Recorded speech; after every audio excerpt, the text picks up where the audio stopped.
Sonic, man, you used to be so cool. I mean, really cool.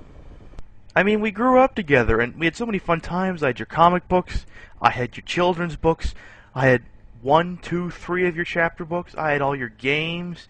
I mean, I've even got this little demo CD that had Sonic CD on it for computer. God, what happened to you, man? I mean, you've got good Game Boy Advance and DS games, but I have these. I don't need any more handhelds. And then there's this. Shadow the Hedgehog for PlayStation 2, Xbox, and GameCube. If you've already played a three-dimensional Sonic game before, you don't need me to tell you that this game probably sucks. Let's pretend, for argument's sake, you don't know much about Sonic the Hedgehog. Now, what do you think when you see Shadow the Hedgehog? He's black, he's bald, however, he does not look like a bitch. Actually, he's more of a sad attempt by Sega to make the Shadow character seem a lot more edgy and extreme. You know, little kids, they like extreme things, like extreme Yu-Gi-Oh! And extreme Beyblade. I don't fucking know. I haven't been a kid for like 20 years. Anyway, the game starts off simple enough. Shadow's standing in the middle of the field and can't remember dick all except his name. Shadow the Hedgehog. Why does that name haunt me? It's the only thing I can remember. Oh, don't take it too hard, Shadow. You still remember how to eat, sleep, and suck. Anyway, the shit hits the fan, and Dr. Claw tells Shadow that he can tell him exactly who he is, but he's got to get him all 7 Chaos Emeralds in order to do it. Find the 7 Chaos Emeralds and bring them to me, as promised.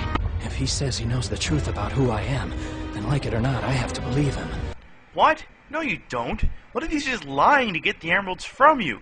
God, how can the ultimate life form be so fucking stupid?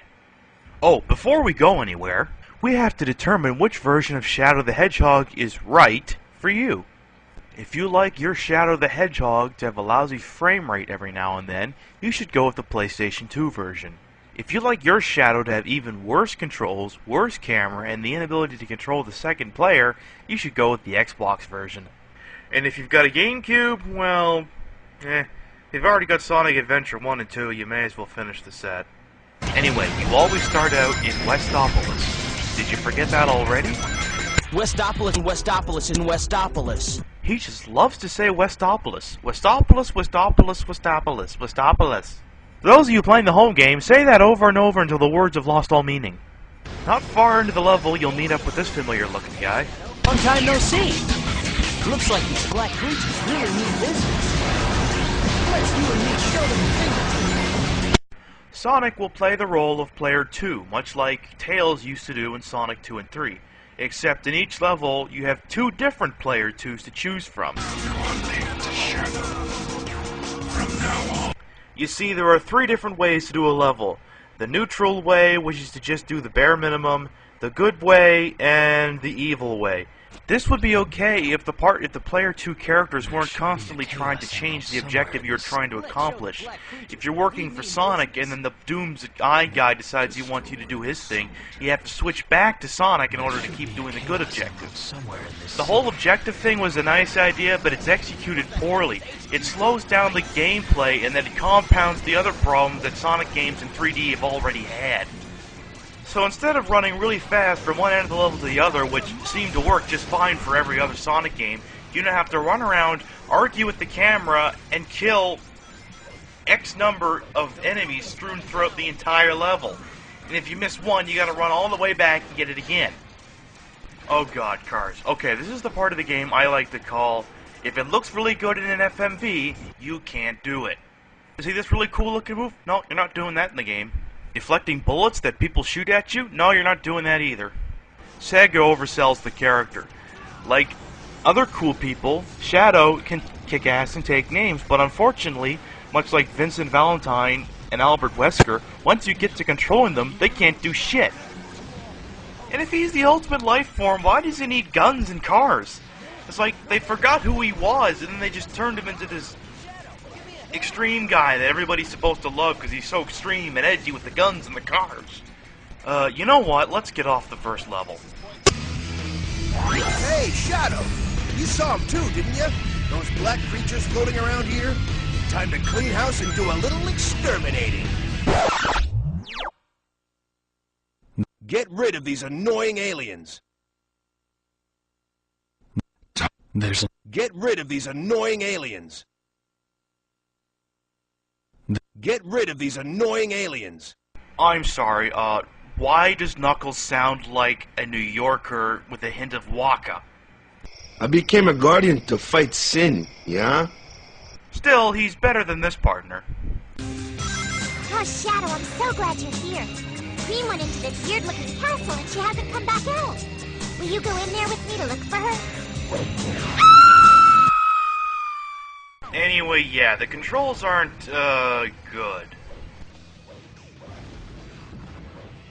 Would you fucking get down from there, Tumorhead?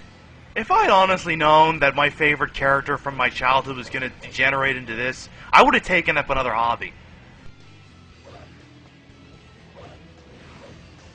What goddamn member of Sonic Team woke up in the morning and thought this was a good idea? Weapons are useless. All you ever do is hit the A button to jump, hit the A button again to attack, but then you go and you miss, and then you die. The partner characters are always fighting over whose sets of objectives you're doing. Why can't they just both be displayed on the screen? There's plenty of room. When you get hit, though, you only lose 10 rings. And that's like the game. It's like the people who made the game admitting, you know what? We fucked up. You get hit way too often. Let's make it so you can get hit a little more often before you die. And let's make Shadow so stupid that he doesn't question when Robotnik says he's an android.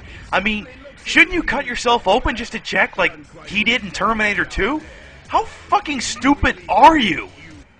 The only good thing about this game is it's non-linear. So you can go through all the levels really slow, deal with all the characters bitching at each other about whose sets of objectives you're doing, and then get them done, and then you can go to the next level and they can argue, bitch, moan, and some more.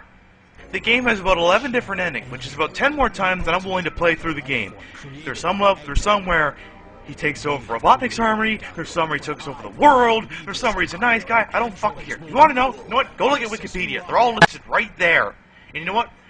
They're not really well descriptive, but you know what? That's just all the endings are. It's, I am Shadow the Hedgehog. I have 7 emeralds. I have a fork up my ass, and I'm trying to fill a quota. There were a lot more things I was going to talk about, but you know what? I can't fucking take it anymore. Oh, Sonic! Meet me out in the backyard! I got a present for you!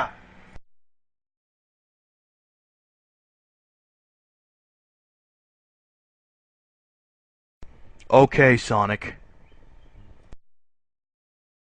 Turn around. Come on, Sonic. Turn around.